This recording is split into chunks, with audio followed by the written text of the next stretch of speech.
Hey guys, this is Fan Confessions, the channel about two friends, two fans, and the K-Wave. I'm Stephanie. I'm Lisa. And welcome to the place where we share our love of all things K-pop, K-drama, and our personal experiences as fans. So, Lisa. Hi. People might be wondering what the heck is going on and where is our next episode recap of Hometown Cha-Cha-Cha? I know, they're like, what are you doing going on to another drama already? You couldn't have given up on it after one episode. Especially our most successful episode to date. I know. Does not make sense. And it doesn't, because it doesn't. We're in a little bit of purgatory right now, which, I mean, I'm hoping we are getting that video out to you guys soon. No infringement happening there. It's just us two chatting. So hoping that our episode 2 will come back to you soon. The intention is we didn't really want to just jump ahead and start talking about episode 3 and leave this blank hole for episode 2. Exactly. So thank you, CJENM, for your copyright claim. That has, like, when we have copyrighted no information or property, whether it be digital or otherwise. I think that's what we get for putting reaction in the title. So you might notice we'll probably put review instead of reaction just to try and avoid this whole issue because exactly. We wanted to continue on that drama. And so now we had to hit pause on that just for a bit. But we'll definitely be going back even while we're watching this new one here. But we figured, you know what, we have been having such great momentum and it seems like thank you so much for all the likes and thank you and some new subscribers. So we're very excited to continue these projects with you guys and want to share this. So we wanted to continue. We picked another drama to talk about. So we're very excited to continue. Dun da da da! Our new drama that we decided, if you haven't already noticed from the title, but that might be a little bit of a spoiler, but our new drama we decided to dig into simultaneously with Hometown Cha-Cha-Cha is Lovers of the Red Sky. Dun dun dun. Very different drama. Very, very different drama from Hometown Cha-Cha-Cha for sure. So Lovers of the Red Sky is a romantic fantasy historical drama set in the Joseon era. So it's adapted from a novel about the same name written by Jung Eun-gol. The story centers around a Dan Dynasty female painter, which is a very rarity. Her name is Hung Cheong-ji, and she is played by Kim Yoojung, who is cursed by a demon king to blindness at birth, but somehow gains the sense of sight. She meets Ha-ram, played by Hyo-seop, an astrologer with the opposite fate, born sighted but lost his vision in an accident. So Jung-gi falls for Ha-ram, but the two get pulled into the intrigue of the royal court in the fight for the throne between a free-spirited prince. I'm gonna give me a moment while I try to prepare myself to say his name. Prince An-pyeong, played by Gang Myung, and the cruel prince So-young, played by Kwak Se-young. Oh my gosh, that was a mouthful, everyone. It's gonna hurt you. There's a lot of mouthfuls of names in here. Yes, exactly. Because we're also Joseon era historical drama, so you know the names are going to be good. Yes, that's right. So this drama is another full length, 16 episodes, and it is airing on SBS in Korea, and we are finding our episodes on Viki. So not on Netflix, unfortunately, but also available in other streaming sites. So awesome. Yeah, I think this one is, correct me if I'm wrong, I don't know if you need the standard. There's like different membership levels. I feel like usually what they let you do, if like you didn't want a membership, you can watch, I think, with ads, and then you get the episodes a little later, but it's still a good deal. Usually you get to watch it within a reasonable amount of time. You might have to wait a little longer for episodes, but exactly. Still got some options for free and for paid. Exactly. So you got your options and places to watch it. And from what I've heard, this is like hugely anticipated in Korea. this one drama. So just from the ratings and the reviews of other people, I think we're in for a good one. Yeah, I was like, okay, here we go. This is a fantasy, and it's kind of like everything in one, like fantasy, historical. I know. Okay, here we go. I mean, this is a little less. I mean, I think this is in Lisa's wheelhouse for sure. Me, I can enjoy. Wouldn't say it's the first thing I run to. The one thing that did excite me is the actress. I am very familiar with her, so she's like a very popular like child actress. Like she's been in Yeah, she's grown up in the industry. and so to me she's so memorable in like what she wouldn't even be credited for like in her main top dramas, but it was like called Golden Rainbow, which is like this old drama. Oh my gosh, I haven't even heard of that one. It's a niche one. If you want something that is gonna tug at your heartstrings, she played like this young girl, and it was just like, I don't know, it has orphans, it has people dying, it has betrayal, it has like, I don't know, but this girl is like the most memorable thing about it, and why I really love that drama. And she's just an amazing actress. So I was like, okay, like I'm excited to like, I haven't seen her in a drama since probably, or maybe just in passing, but not to this level. So I'm excited to see her as a lead. Yeah, she's also been, as an adult, she's also been in Love in the Moonlight, Backstreet Rookie, Clean with Passion for Now, and Moon Embracing the Sun. So some pretty like high level ones in there too as an adult. So it's really exciting to see what she's going to bring to the table in this one. We also, our lead male is Ang Hyo-seop. So you may know him from Abyss, from Dr. Romantic 1 and 2. He's also was in Still 17 and My Father is Strange, which is more of a like soap opera daily like drama, I think. Yeah. So I also wanted to make note of our second lead, or who's going to be our second lead, which is Kyung-myung. So like I'm a bit of a fan of him. I've seen him in a couple of different, he's been in The Bride of Hayback, he's been in Extreme Job, Love Revolution, and The Entertainer. But what I know him as the older brother of NCT's Donghyun. Oh, I didn't know that. I know, they're so cute. Okay, well that's interesting. It's always fun when there's like a little bit of a K-pop connection to this world. Yeah.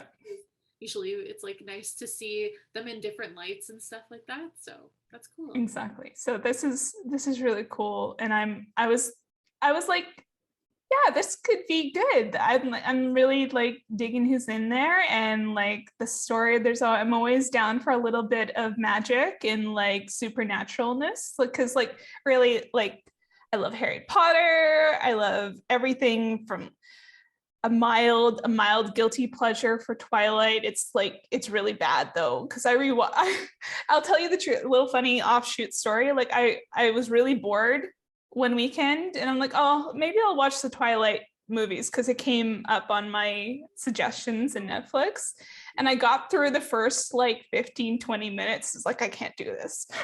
You're really, I want to go there, but I feel like it's like one of those things that felt okay at the time, at the age we were at when it came out, and now it just seems so cringy. But I don't know, some people don't age well. Yeah. So, and that might be one of them. I don't know. But I mean, I'm hoping that going into this, it isn't kind of like that. I feel like we've been seeing, it's kind of funny. Like there is like the spike of the supernatural type drama with like My Love from Another Star was like peak of like, wow, like super popular, right? And then we kind of have seen these like hills and valleys with the supernatural stuff. I think like it's on a high again. I think it started going up again with Goblin. Yeah. And it's sort of like moved up with like King, Luna, yeah, and then like, yeah, there's been a couple of really good supernatural ones out. So, and really Korean dramas do these fun supernatural dramas really well. Yeah, because the storyline you never expect like they would ever do in a North American or British. Like it's the thing that I always think of it as the craziest plot line that they'd be like, that never get ratings, that they just do it anyway. It's just like whatever, do it doesn't matter. Like, And so I love that too. And it's fun for us international fans because we get to learn a little bit more of Korean mythology and stuff like that. So you get to know there's a few gods in here too to get to know. So before we get into talking about the episode, just want to talk a little bit about, our first reactions, whether we watched like a trailer for it, saw any teasers, or, read the synopsis, and what our general thoughts are. Like, we're kind of excited about actors and stuff there. I think I mentioned to you, historical drama, I enjoy. I don't watch them as much, so this is kind of a new venture for me. Reading the description, I was like, okay, it's kind of, I don't know how it's gonna play out really. It seemed to be like a lot, and I don't know. It's funny because I watched some of the trailers, and in the trailers they focus more on the little bit of a love triangle that's going to develop in the story. So I wasn't expecting, because when we first step into the episode, there's a lot more supernatural and magic going on than I initially expected. So it was a bit of an interesting surprise when we first started watching, eh?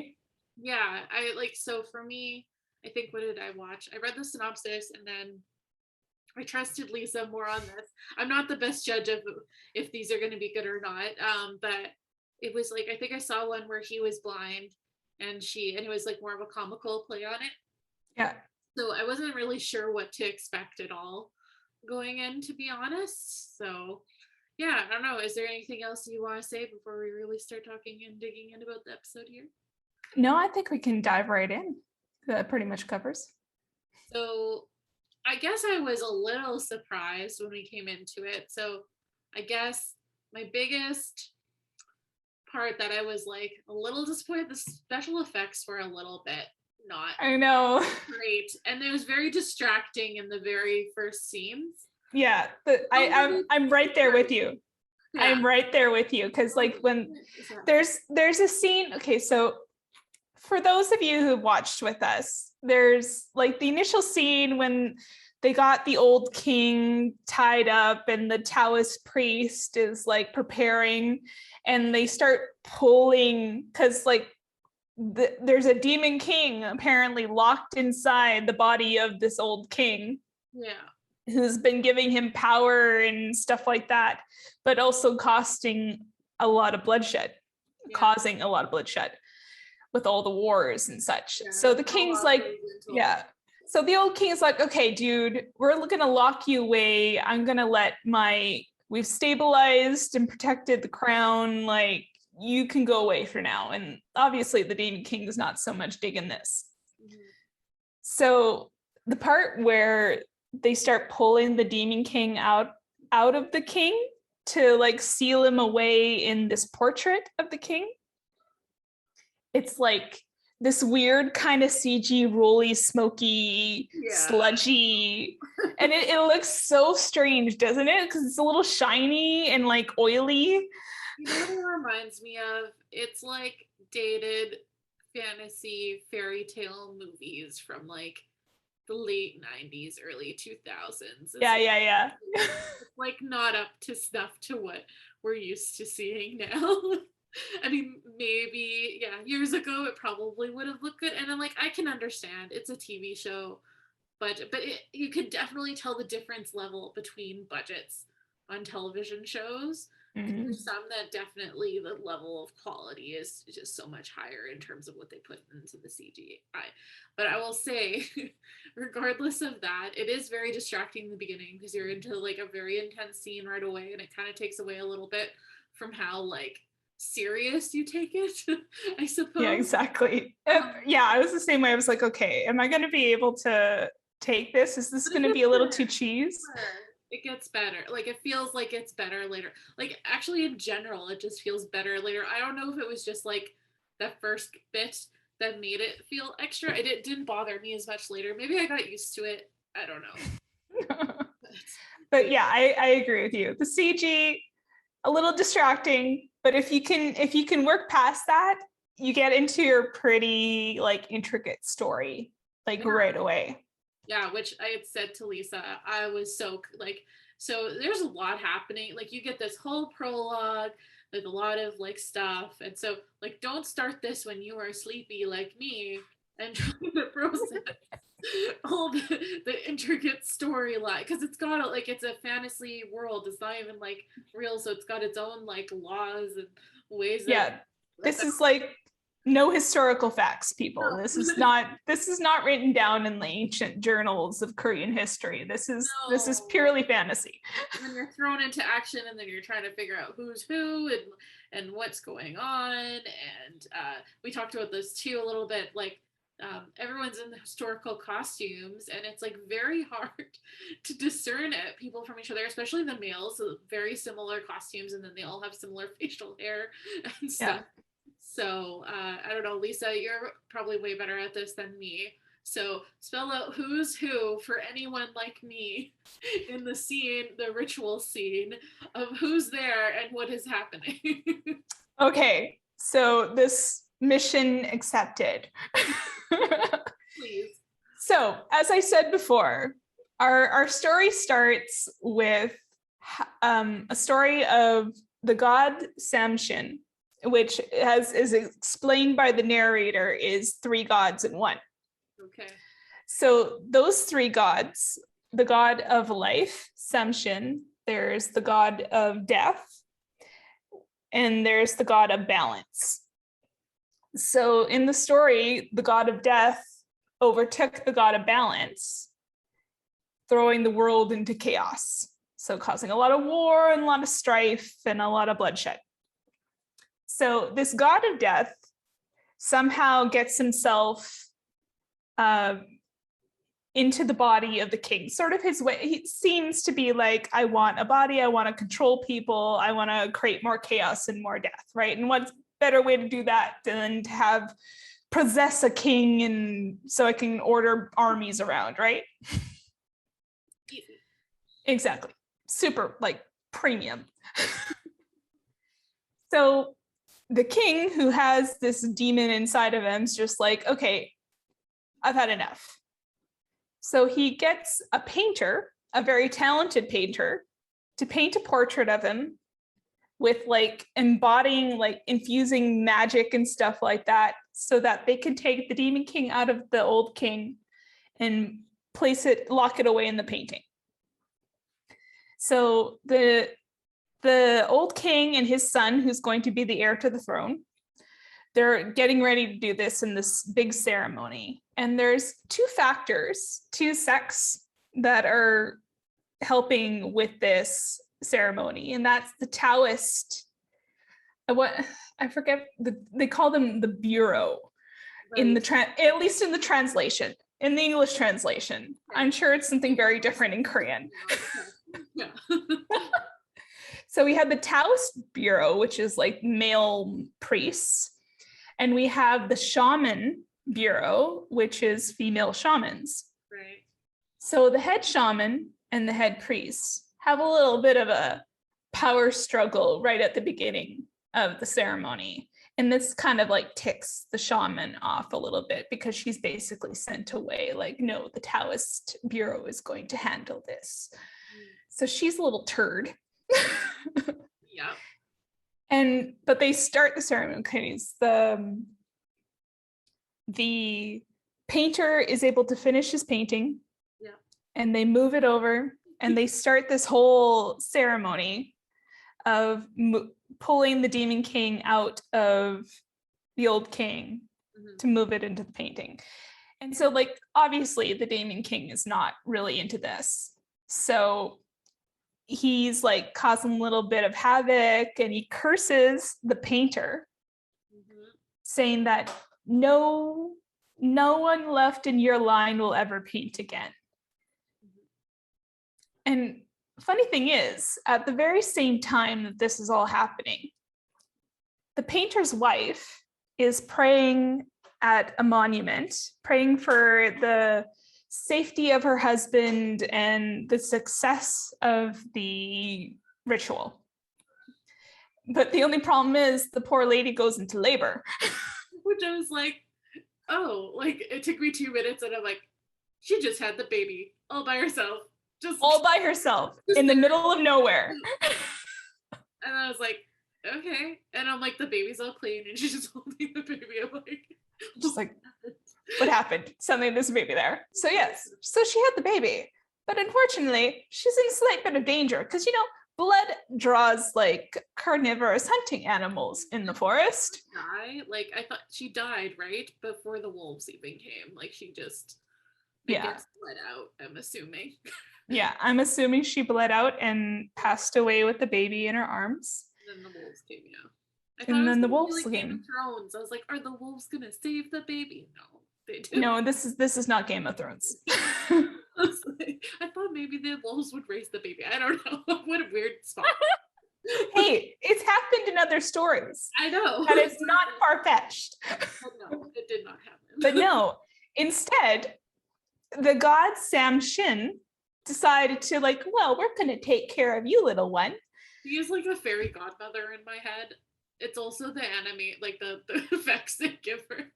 Exactly. She's looking pretty spiffy with her like sparkly lights and stuff like that.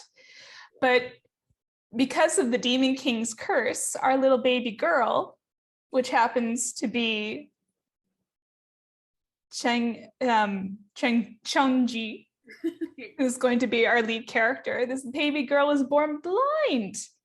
Because if you're blind, you can't paint. Apparently. I guess not to the degree they think is. Exactly. So Samshin decides to take mercy on this little one for some reason. And she's like, you know what? We're going to do something for you. So she goes off towards the Demon King because apparently the Taoist priests are having a little trouble getting the Demon King into the painting. So she lends a hand. As she's holding a baby, she's using magical powers to like shoo away this Demon King. Lady, clearly. I know, she's a boss lady. Which I'm like, why can't you just end it all? But okay, whatever. No. Well, you know, you can't let the humans like do nothing for themselves. So they do finally get the Demon King locked away in the painting, and they're putting special scrolls all over it as protection and to seal it away. So done is done. The old king is free of the demon. The king's son, the heir to the throne, is like, thank you for all your hard work. And they go off back to the palace.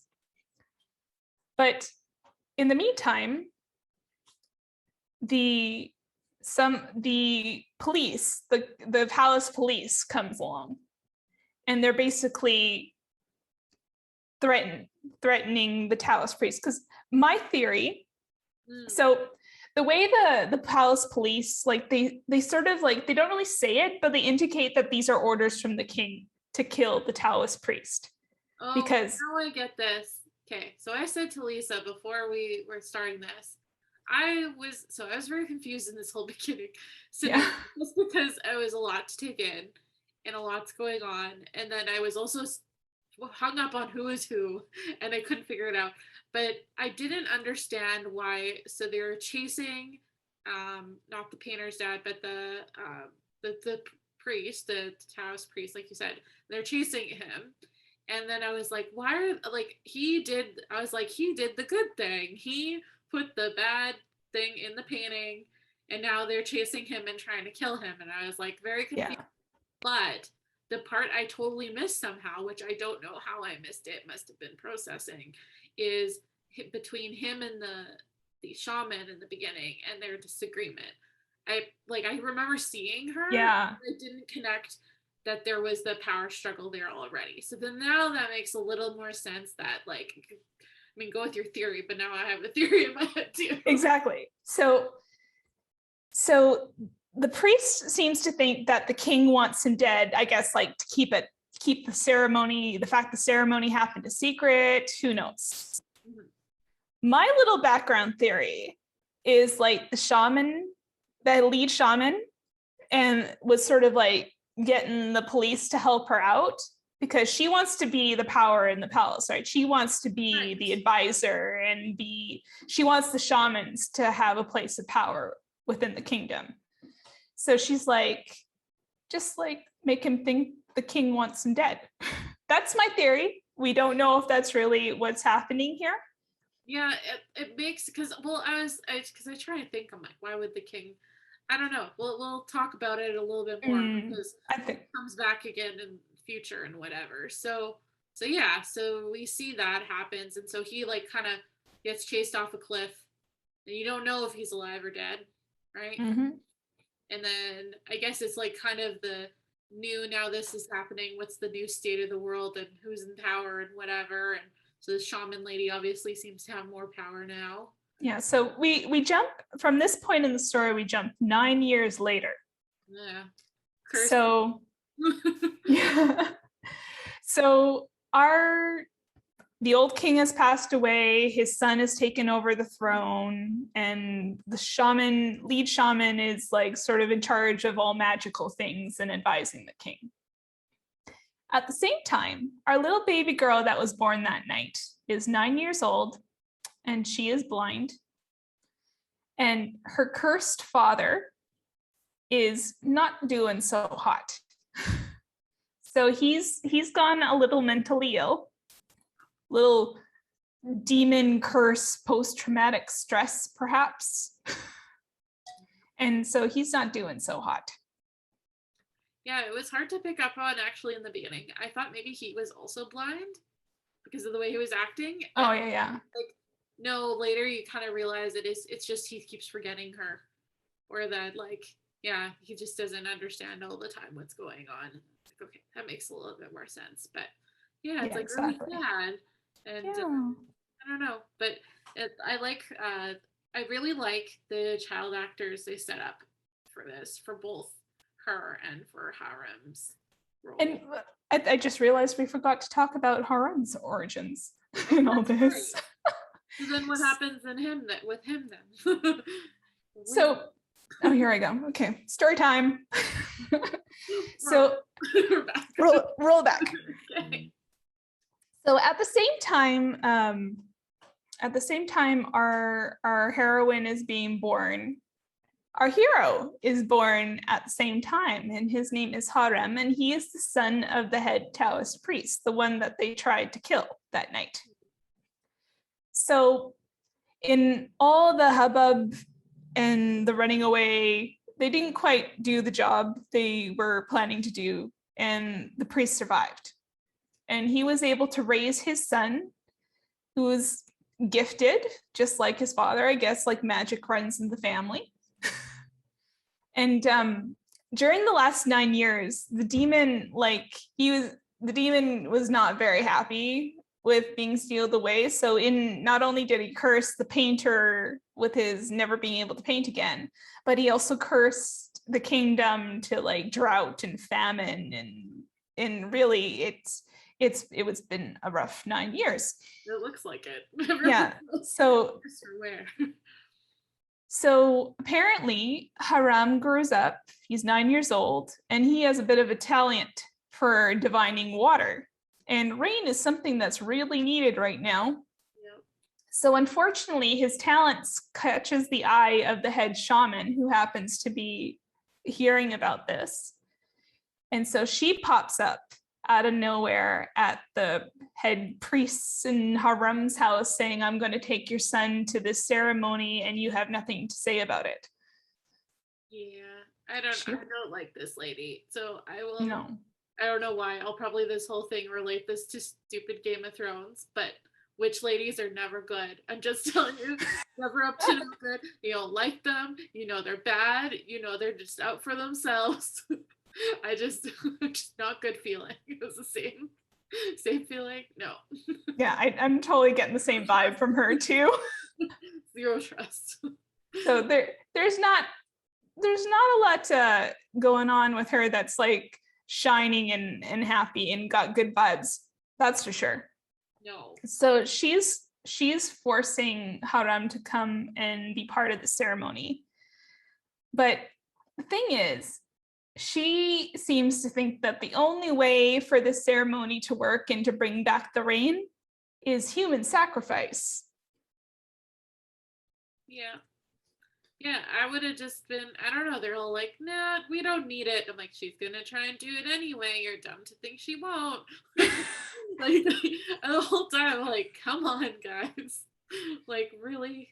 I don't know. She thinks you're all a bunch of old idiots and she's gonna do what she wants anyway. I don't know. I just things like that always make me angry, but I know, exactly. the drama without it, so it needs to happen. I get it. So yeah. So this is like there's a lot happened already, and we're only halfway through the first episode, folks. There's a lot to Yes. yeah. So as like his Harem and his father are coming along to the palace because they have to, don't really have a choice. They encounter little Chungi and her father. And like Harem's father, being a Taoist priest, senses like some kind of disturbance in the force. Yeah, I don't know how else you say that. What is exactly? How else do we describe this? And he's like, something's not quite right here. I sense this power, and obviously, the old painter is been touched by the demon and cursed and stuff like that. So he's got a little bit of that mojo going on, messing up with his head. Yeah. So somehow, when the Taoist priest sort of like knocks the old painter who's causing a scene back, it wakes him up a bit. Yeah. And they recognize each other because they had a pretty momentous moment in their lives together. If you think about it. So they're like, yeah, exactly. So they're like, oh, old friend, it's so good to see you. And let's send the children off together and get acquainted while we have tea. Pretty much. And these kids are the most adorable things I've ever seen. Oh my God. Yes. Drama, these scenes where you get like I guess okay, so if you're watching a North American drama or TV show, they'll like be flashback moments, but like K-dramas, they go into it. You get like a whole story, like side story with them as kids, and then they're always the cutest damn things, and you fall in love with them, and probably something heartbreaking happens, and it's terrible. But it's just like the acting is always these young Korean actors. It's like unreal how good they are. I know, right? I'd rather watch a whole show with kids sometimes than I would with some adults. Like I can't. These two, the casting was superb. Yeah, and I mean, so cute, and like the girl that did the with the blind and her acting and everything was great. Like it's like very believable. Just their whole genuine interaction and getting to know each other was so perfect. Like I know, it's like to put it any other way. I was like, it was just exactly what it needed. I know, it was like such like a lovely bit of like adorableness seeing them. Yeah, exactly. So Chungi brings her new friend around the town. She takes him to the painting academy, the Royal Painting Academy, where her father studied and where she wants to study, but of course she's blind, right? And so she's like tucking around, and like they have these wonderful little moments where he has a little bit of insensitivity, not used to being around somebody who's blind. But she has these moments of just where she tells him just to stop and to sit and to listen. Mm-hmm. She's like, I hear with scent, I see with scent and with sound. Yeah. And like, you can almost see the paintings they're painting by listening to the brush strokes. And this like poetic. Yeah, it's like very like romanticized and poetic. Yeah. Again, too, I was going to say, it's like, I don't know what it is about these shows and artists all of a sudden, it's getting popular. I'm like, okay, this is fun. I like that it's like very traditionalized what they're doing with the painting and stuff. It's really neat. And yeah, I do like, it's interesting. I like how she's teaching him stuff. And so it's kind of, I don't know, it's just very innocent and cute and just well done for sure. There's this one little moment during all this that really like touched me and was like a highlight for me. She got a little pouty with him, and she goes down on the ground and she starts drawing like this like swivel, Mhm. And he's like, what are you drawing? And she's like, a star. He's like, that's not a star. That looks like a moon. And she's like, to me, that's a star.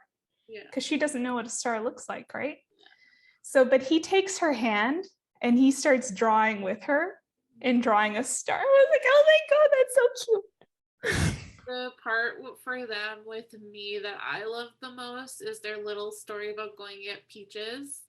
Oh And, yeah. like, so I guess she likes peaches, and then so she's convincing him. She's like, "Hey, let's go," and she's like, doesn't tell him what they're doing, and they like go into this property that they're not supposed to go into. The cranky lady that lives there, and then you get Get off my lawn.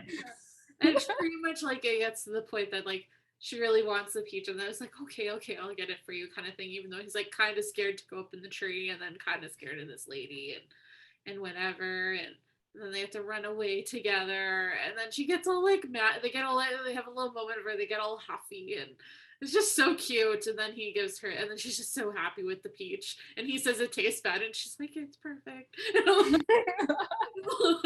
They were so cute. Like this was my turning point in this whole drama. I was like, okay, now I like it. Like before, it was like a little bit too much for me, and I wasn't sure how it was. Yeah. But the second the kids got involved, I was like, yep, okay, I enjoy this. So Yeah. So it was so sweet.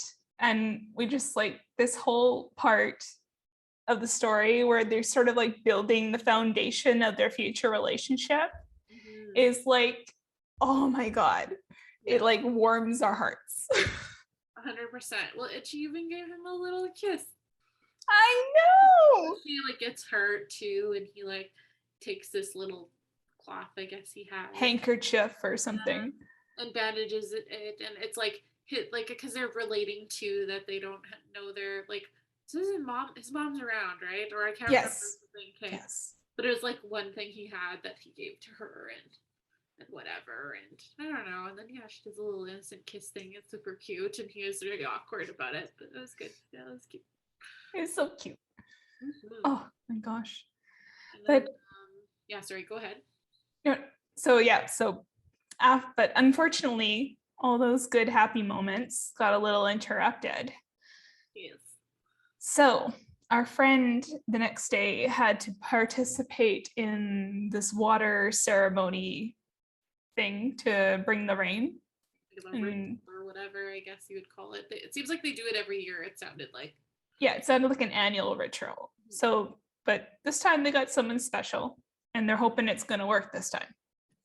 And our head shaman lady is really hoping it's going to work because she's planning on using some little bit of human sacrifice, whether she's allowed to or not. So during the ceremony, I guess we should talk about the king and the three princes. Yeah, well, because we get introduced to them just before the ritual or something, right? Yeah. So there's three princes, right? Mm-hmm. So we have, go ahead.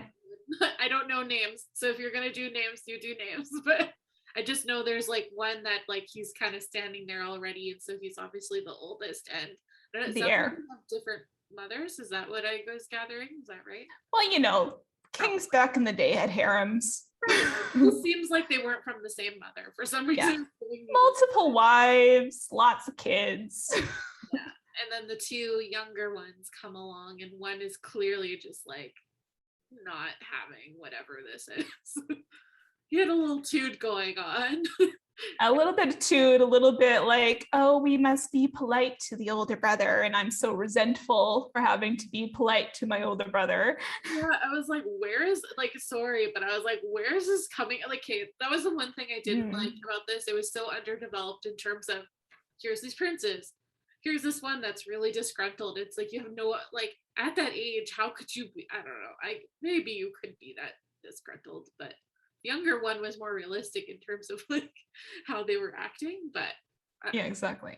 So that's the second prince, and then we got the third prince, was just like super sweet and happy-go-lucky, and like, oh, why are you being so serious? Yeah, like, doesn't understand the whole gravity of anything. No, he's just like, yeah, whatever. Pretty much, but to his detriment, he just like, I guess the ceremony's about to start, and then I don't know why they left. I guess they had to wander off to go see. They want to go see the paintings. Yeah, because they're not allowed to go see the paintings very often, and there's a reason. Because they got like a demon locked up in there. The paintings, but anyway, let's continue. So yes, so then rituals going on, and you don't know what's happening with that necessarily. And then I don't know, is there anything else to talk about the ritual? Like he's on this like little pedestal thing. Yeah, so he's on this little pedestal thing, and they're doing the chanting, and he's like doing his thing, what he's supposed to do in the center. Yeah. And while that's going on, and the princes are in the little palace where they keep the paintings of the old kings. Where are the guards? Just FYI here. They just Where, walk in. no like, supervision. I didn't get that. I'm like, at first I didn't understand this was gonna be where the most important painting is. I know, you would think they would have like locked that underground somewhere. I don't know. But like, I don't know. Very important painting. And so they get in this place and it's just, it looks like a normal, like yeah, there's like cool. Yeah, it's gallery. Yeah, but it's like bad feelings vibes when they first get in, right? Like something he dropped his protection or whatever. His amulet. But you know why? Mr. Disgruntled younger brother, who's like, I want to be special and I want to be important. Total easy pickings for a demon trying to tempt somebody to let him out of the painting, you know? Well, yeah, I guess it just like hinged on that. I don't know. Still, it just seemed like such a far stretch for this all to like happen and him to be so motivated. But then maybe I guess it's like you said, maybe there's a mind thing going on because they see the little pieces. Because no locks on the door, just these little slips of paper. People like talismans or something. Yeah. Like that's gonna stop anybody. It may stop what's in there from coming about. It's not going to stop somebody from ripping it off. No. Yeah, it makes zero sense if there was anyone evil, how they could not have got in there easy. Anyway, so they wander in there, right? Yeah, they wander in there. Second prince gets all tempted and gets like brainwashed by the voice of the demon and sets the painting on fire and lets him out. Yeah, it was sort of like latched up too, but no locks, and he just opens it up. He's like, I don't know, he's staring at it. I guess that's his being drawn in. Yeah, he's all like mesmerized and stuff like that. So, and like the demon's like talking to him, like, you are the heir to the throne. You're going to be the ruler of this kingdom. I want you. And he's like, I know. I knew it was me. I know I was meant to be king. Although I think it sounded though it wasn't like he was saying it was exactly him. He's like, I want the person that's going to be. And so it's like under the impression it's like the kid thinks it's him, but then that's when it doesn't enter him, which it just like takes off, right? Yeah. So he's like, well, what the hell? It is me. Like, where are you? Exactly. I saw that too. Yeah. It was just like, yeah, that might have been like a good hint, kid, that like maybe you're not. Give up. Like, yeah, if this like being from another world is telling you, just stop while you're in. Yeah. But anyway, so it takes off. Yeah. Greedy little brat causes some trouble. Demon King takes off because he like senses like somebody who can like has power, because like there's a reason Haram is part of the ceremony, and he's got gifted, and he's a big, huge draw, not only because of his power, because as the kids, our friends Haram and Changi, were wandering around the town, they bumped into a little old lady. Right. And the little old lady seemed a little familiar. Yeah. Samshin. And she gives Haram a little bit of a talisman, saying, you're gonna need this later. And like, this is like where we come into that like age-old thing where gods don't do you favors because they're looking out for you. It's because they have plans for you. Yeah. So not only is like Haram's gift sort of like gonna draw the demon, but the talisman that Samshin gave him is a big, huge demon king beacon. Well, so it's like, come get me. For sure, yeah. Because you like zoned in on him. And actually, I didn't even know you say that. I do remember her, but I didn't connect the two. Yeah. That makes a lot of sense. Yeah, so Demon King gets involved and jumps right into Haram, which pushes him into the water, and like everybody thinks he's drowned. Which, sorry, like no one comes to anyone's aid here. No, they're just standing there watching it. No, for all the people that didn't want him to die, no one tried to save him. I know, no one tried to save him because then it started raining right away. Yes. And I'm like, woohoo, the kid's dead. That means the rain's coming. Woo! Just forget about the kid drowning in the river. And then we get to see a bit of the shaman action. She's stopping the dad from like getting after him. Yeah, because like obviously Haram's dad kind of got an inkling of what was going to happen to his son in the middle of the ceremony. So when he tried to interfere, the shaman was like, nope, magical barrier force field thing. So it's like, how rude. Not surprised that was going to happen. Not surprised. So Demon King comes for Haram. Yeah. And at the same time, Chunky is looking for her friend, or I can't remember why she was. I'm like, I don't understand how she fell in the water. I don't know, because at the same time, she falls into the water. It didn't make much sense as to why she fell in the water, but she falls in the water. And again, no one to save anybody. If anybody caught how she fell into the water too, let us know, because for the life of me, I can't doing something. Picture why. She was just clumsy. I mean, she is blind, so clumsy, maybe misplaced her foot or something. Yeah. She fell in or whatever. But yeah. So she's there. They're both drowning. Yep. And Haram is just like, oh my God, I'm dying.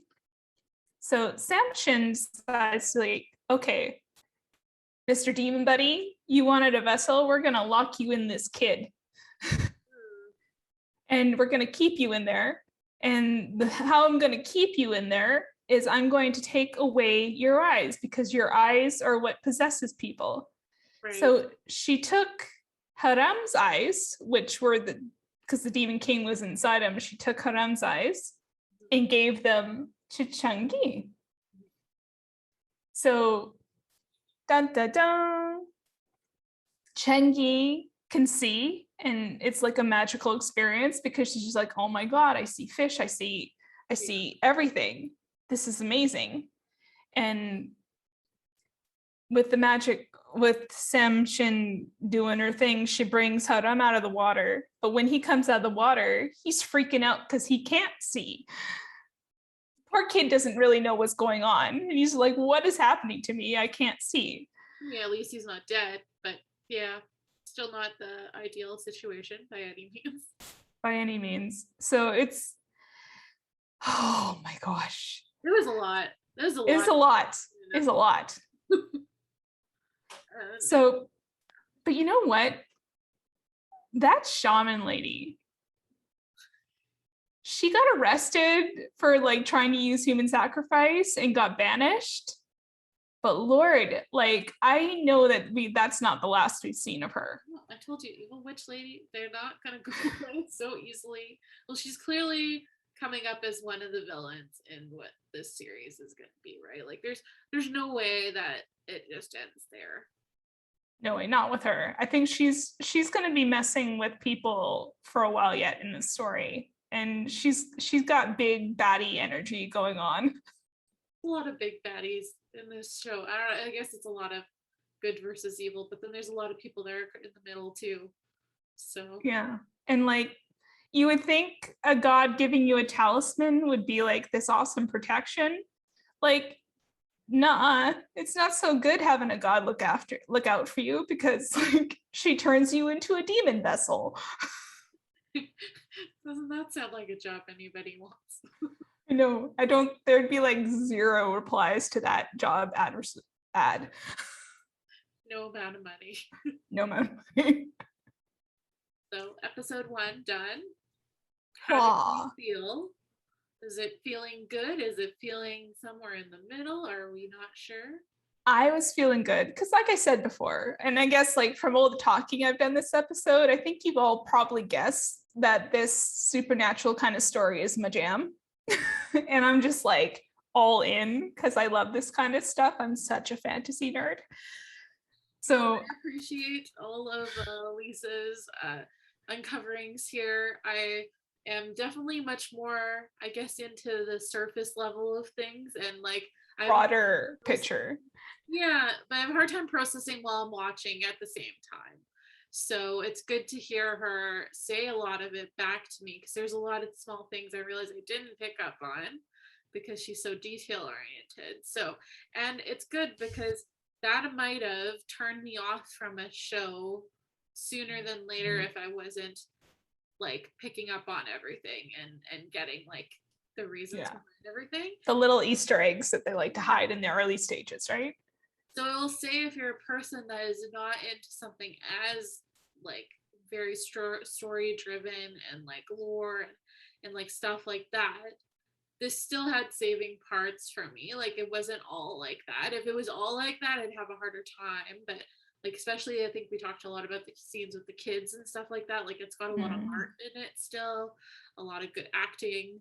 The special effects aside, I still thought it was really good. It really came and turned around. Like by the end of the episode, I really was looking forward to the next episode versus in the beginning, I was like, I don't know. Yeah, exactly. So it was like, I was like, oh, in the first like 5 minutes, but it did definitely turn. And yeah, like very curious to see because we went this whole episode and we haven't seen the adult actors yet. It's all just been the kids. So like excited. I'm like, what's gonna happen to them? Are they gonna exactly? I don't know. In my head, I actually thought, I don't know, I thought maybe we might get aftermath of this whole day a little bit, like his kids a little more somehow.